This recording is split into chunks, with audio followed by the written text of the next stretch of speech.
We have now left the main road. We're following on this forest trail, this hunting trail, to where Desiree said he shot at 6 o'clock this morning 4 gorillas. 4, meaning 3 females and a baby, which got injured in the process. And he left at 4 this morning and killed them at 6.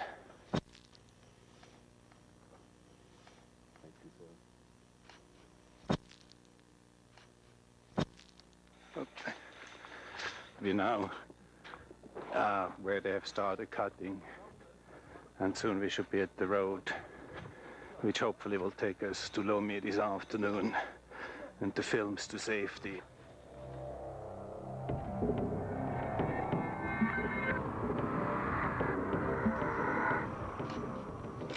Wildlife photographer and conservationist Carl Amann has spent the last decade documenting the wholesale slaughter of great apes.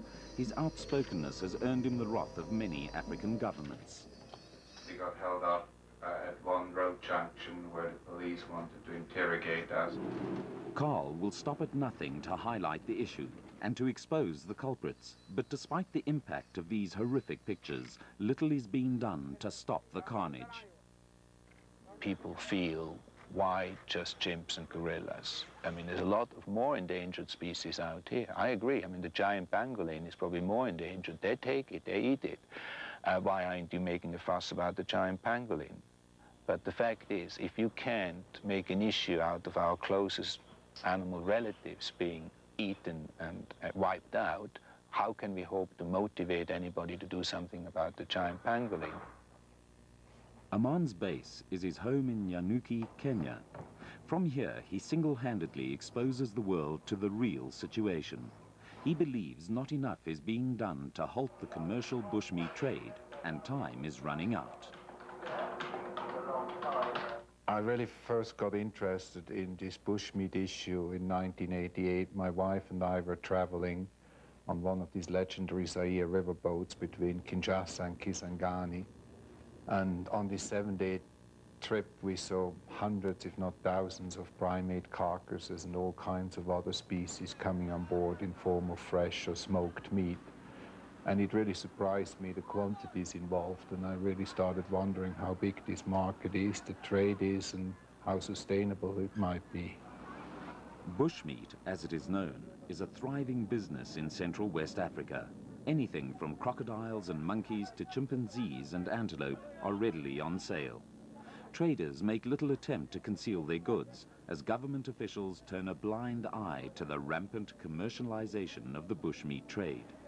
No laws are enforced, even when it concerns highly endangered or protected species.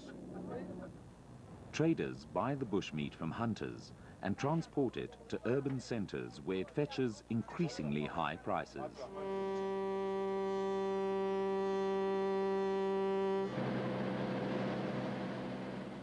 1/5 of the world's tropical forests are found in Africa. These are the richest ecosystems on the continent. The 4-story high canopy with its 1,000-year-old trees is home to abundant endemic animal and plant species.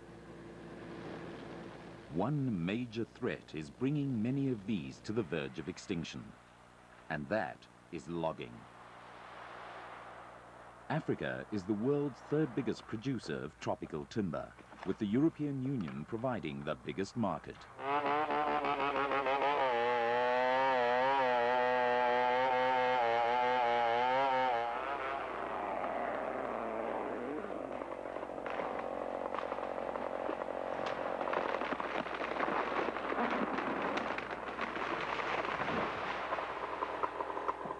The ever-increasing demand for tropical hardwoods sends loggers deeper and deeper into virgin forest. A widening network of roads is cut in order to get to the new areas and later to transport the trees out. These roads give hunters easy access to previously unreachable areas. Logging companies have come under intense scrutiny from environmentalists over the issue of sustainable logging. In the production country, they're very powerful. You know, they are the law. So they know that. So if you're going to go and talk to them on doing something on the ground here, there's little response. And they know basically they can get away with it. So the pressure has to come from the consumer countries. You know, if the consumer is educated what sustainable logging means in terms of not just cutting trees, but in terms of fauna, of wildlife, maybe that's where a difference could be made.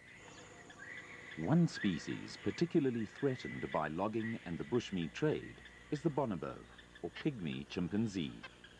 Only discovered in the 1960s, little is known about these mysterious creatures.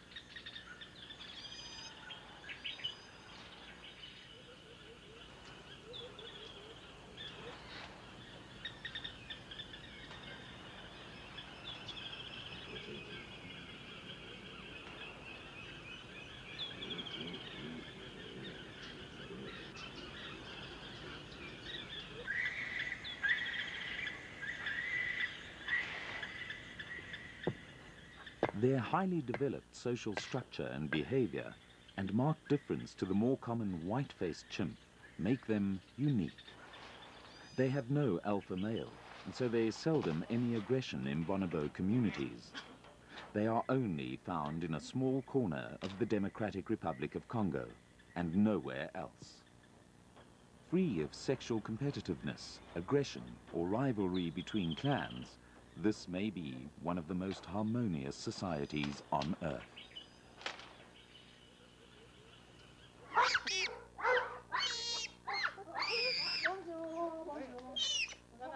A tragic byproduct of the bushmeat trade are the orphans.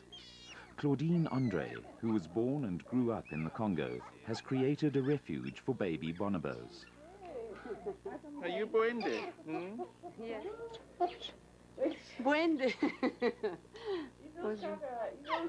Bukavu. This is Manono. Bonjour, mon nono. Bisous, bisous, bonjour, Manono. Oui, bonjour. Oh, Mickey, Mickey. Carl Aman has watched the Kinshasa sanctuary grow and grow as increasingly more victims come in each year. The first one I received 4 years ago, and after we tried to have the permission to seize all the baby coming from the boat, and the people try to sell it. The big problem in the beginning, it's not only the physical problem, it's a psychological problem. They are in very, very bad psychological condition when they come after the separation with the mother. They refuse to live without the mother. So we take care of the baby bonobos like human baby. And it's only this condition then can they accept to live. Buende, buende. Ils peuvent rire comme les enfants. Buende. No, it's a big solidarity between all the bonobo. And when you play too much with one of them, another come to help.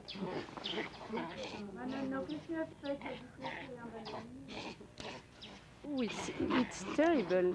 They refuse to live, they refuse to eat, they are just in a corner and waiting for that. Carl enjoys taking time out to play before the hard work starts. He's about to leave on a fact-finding mission to wild bonobo territory to assess the impact of logging on them. Joining Carl is a biologist from the Royal Zoological Society of Antwerp, Jeff Dupan. Another big difference between bonobos and common chimpanzees, which made the bonobos very well known and made a lot of scientists becoming interested in bonobos, is the fact that bonobos use sexual contacts as some way of communicating. So you can say that for all animals, including gorillas and chimpanzees, sexual contact is only for reproduction. With bonobos, as probably also for humans, sexual contact is used as a way of communication. When, for example, there is a lot of stress at a big food resource, males with females, but also males with males, females with females, and the oldest of the community with the youngest ones have sexual sexual context at that moment to try to reduce the stress situation. And this is very unique in the animal kingdom. Generally speaking, bonobos can be regarded as the hippies of the tropical forest.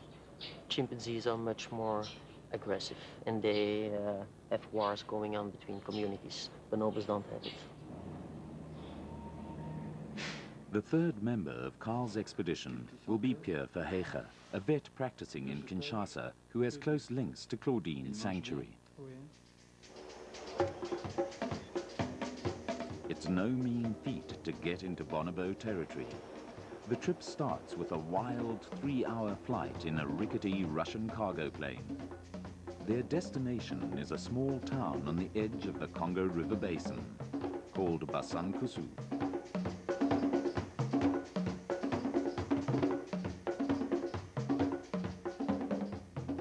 The pilot is pretty informal, and so is the in-flight catering.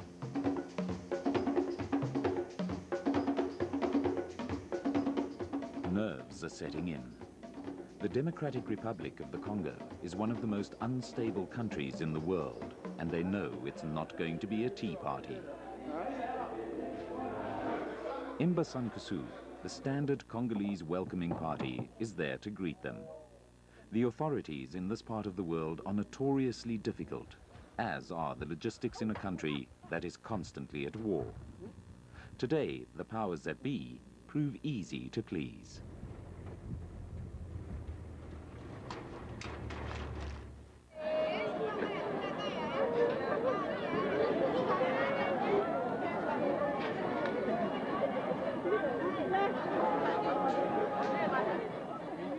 When shopping for supplies, prices depend on how well you can haggle.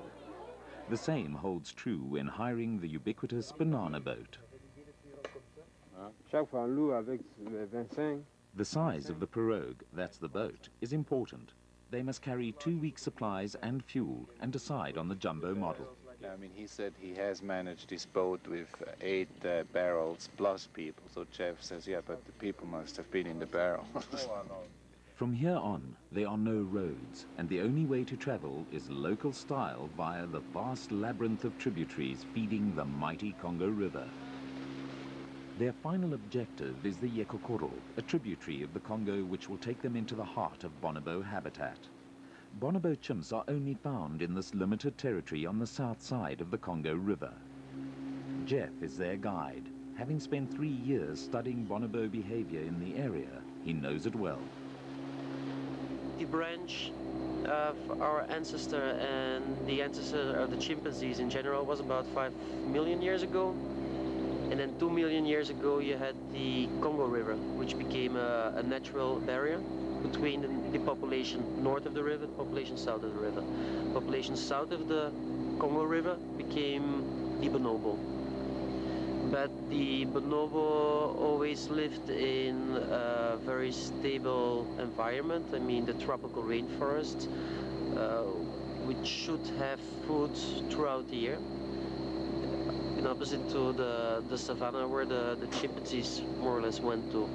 So it might be, that's just a hypothesis, that bonobos resemble more to our common ancestor than chimpanzees. It might be just one of the hypotheses. But it makes it even more interesting to do a socio-ecological study on the bonobos.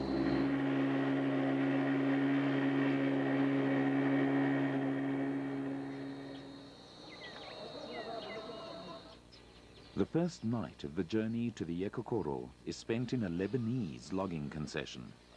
This is a common scene in the Congo River Basin. Okay, I mean, this is some of the real serious tropical hardwood which comes out of Central Africa. I'm not sure which type it is, but some of these trees look like they're hundreds, if not thousands, 1,000-year old. It's very obvious that they will not regrow in our lifetime or many generations' lifetime. There goes Pierre off with guys with guns again. Everybody's hassling you, and everybody has a list of new taxes they just thought of the day before. Carl is here to collect first-hand information on the ground, and he gets it with his trademark tenacity and determination from the loggers themselves. And we have just taken the opportunity to go out with the crew this morning to go to the roadhead where normally the hunters hang out. And there were a few hunters here. We have asked them about the existence of bonobo in this area, and pretty predictably there is not much left. They said they shot one female bonobo about 16 months ago, but they haven't seen a single other bonobo since. After spending the night in a small village, locally known as a gunda, the team is feeling upbeat because this gunda is at the confluence of the Lopori and Yekokoro rivers. They finally arrived. As always, they question the locals about the real situation. Are there any bonobos here?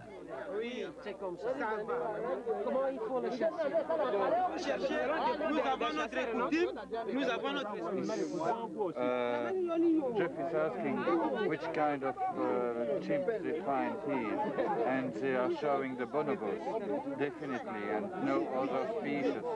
And then we ask them if they are eating the bonobos, and they are saying, yes, we are eating, and it's very good to eat.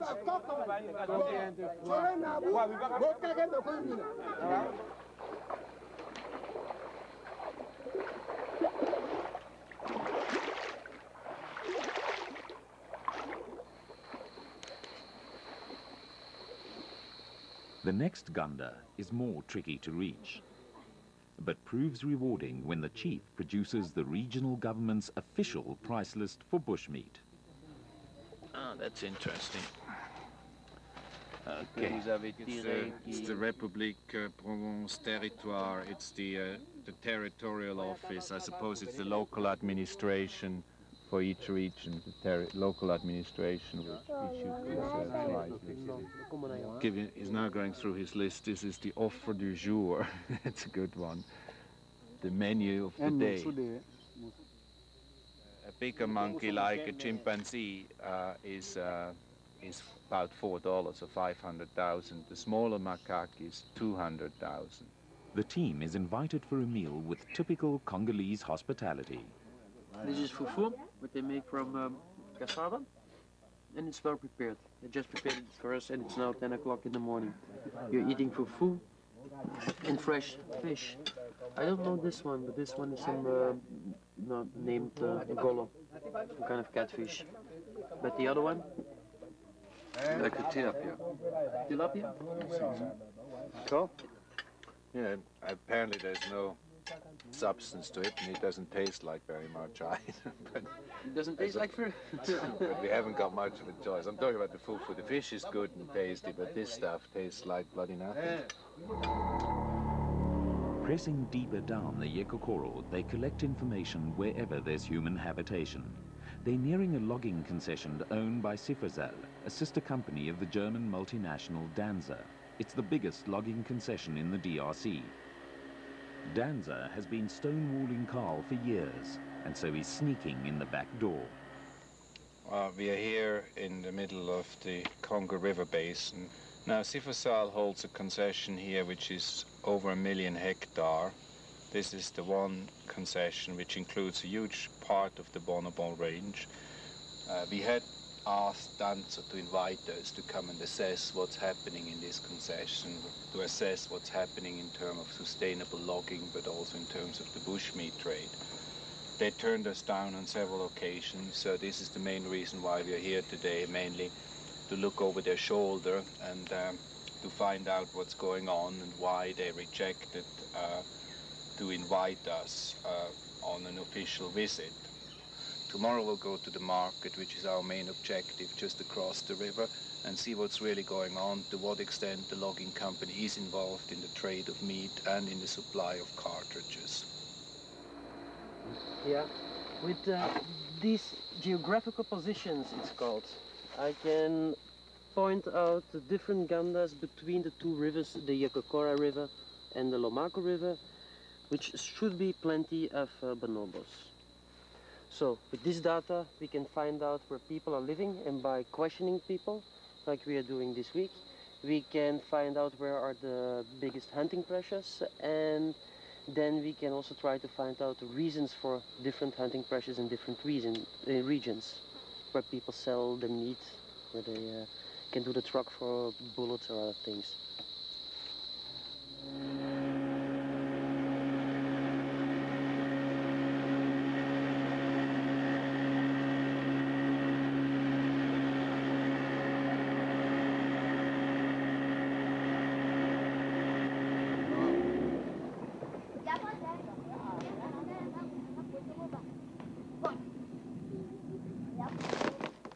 On their way to the market, they stop at another gunda and ask the usual questions. What have you hunted recently, and where are you getting your gun cartridges from?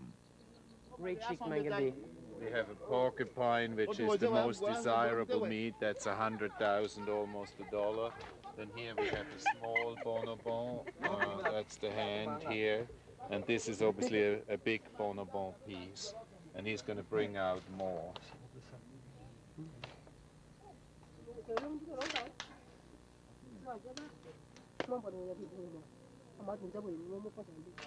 Tosombaka kaka mwa muke soki masuwa ekoti bo asiforzala azali na masuwa ezali koya bakomesa soki baye me soki baye te tovanda bebo. They were buying the cartridges coming to the place with the boat from Siforzan.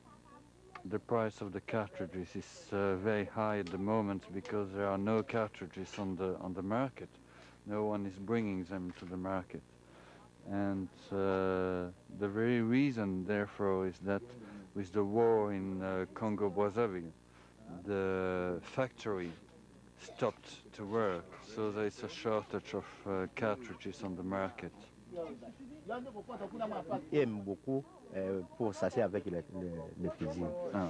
So if there was cartridges on the market, he would prefer to hunt with a gun. But with this weapon, he can kill nearly any animal, monkeys, chimps, or even great antelopes. These are the arrows. It's a piece of wood on the point of which they put poison. Any animal, monkey, even chimps, will die after 3 or 5 minutes. A very big animal will die after 25 minutes.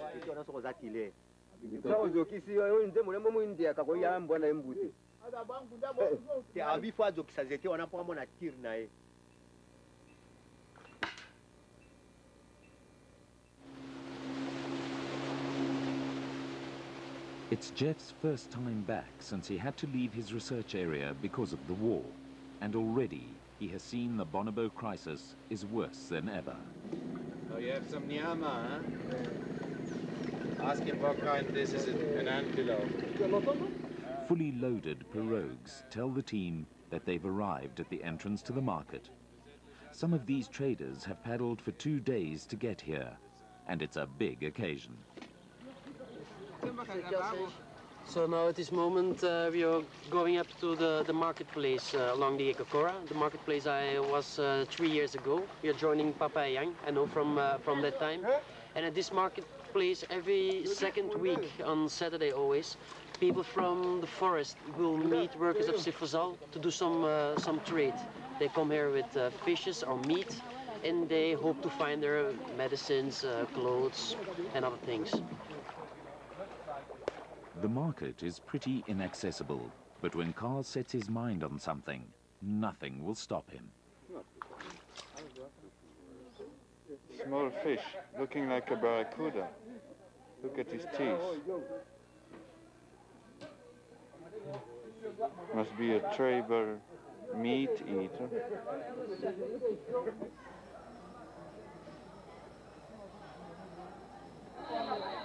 These markets have been happening for centuries. It's always a joyful occasion as people come to trade their goods and tell stories about the tiny communities living deep in the forest and dotted along the rivers. An amazing variety of forest goods are traded here, a natural supermarket that supplies all their needs.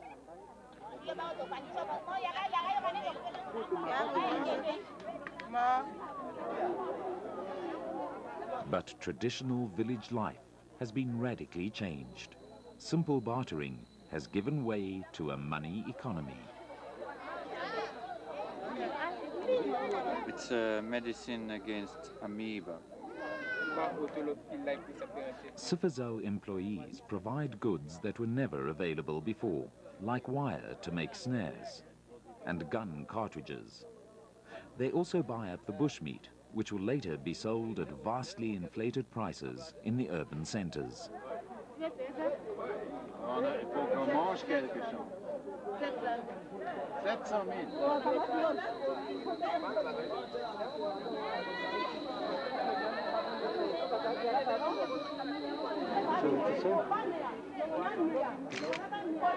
This smoked carcass of a bonobo has just arrived. It feels and looks relatively fresh.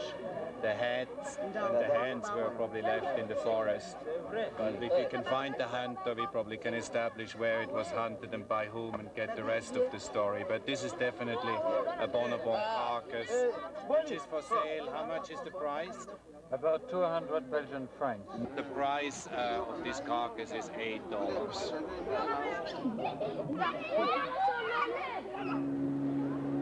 Are we going much further than to come? Are we going much further than when we came?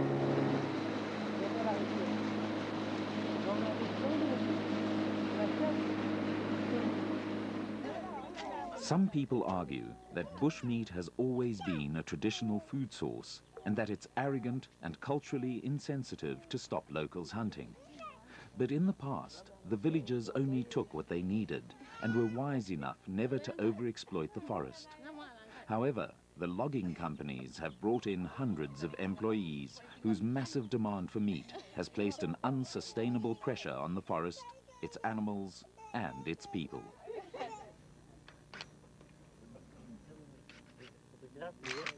So this is the bonobo hunted by Atanas. It's about 15 kilometers from here, in this direction, south of the Ekakora.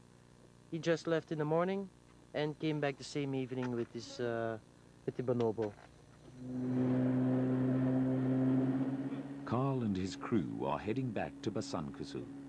A desperate sense of hopelessness and depression sets in.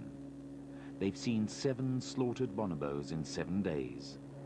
It's frightening to think of the statistics for a whole year across the entire territory. We're here at Isansani, which was the first part of the logging concession Cifazol exploited. This particular part of the concession was used from 72 till 84, and this is the port where we are. This is the one building which is left behind. Banyama mingi, ebele, ebele. Banyamanini. Nyoso, nyama nyoso ya zamba biso. So he's saying that before Cifazol started the work, there were a lot of animals around here, even elephants, chimps, antelopes of different kinds. After the work, there is nothing left. Asala kite, dispensaire na ye moko ya ba travailleur na ye, bisika na ye ya chantier na ya za kutunga. Kasi po na population te. Okay. Cifazol hasn't built any school or dispensary, so when they left, there was nothing behind. There's social help for the people. The expedition is over, and they're heading back to Kinshasa. From the air, the forest looks pristine, but they know the reality is very different on the ground. An even more daunting challenge lies ahead, opening the eyes of conservation bodies and the world to how desperate the situation really is. The establishment, the conservation community established in the countries concerned, they don't like the message because what it seems to imply is that they are not efficient or effective in dealing with this problem. And maybe that's the case. You know, it developed on their watch. They were there in the last 10 years when the loggers moved in. There were no, no laws of conduct or unwritten or written rules for the loggers how to behave. So it developed to the present crisis scenario on their watch. So highlighting it now results in being attacked on the basis that it's sensationalizing the issue. I have a problem with that.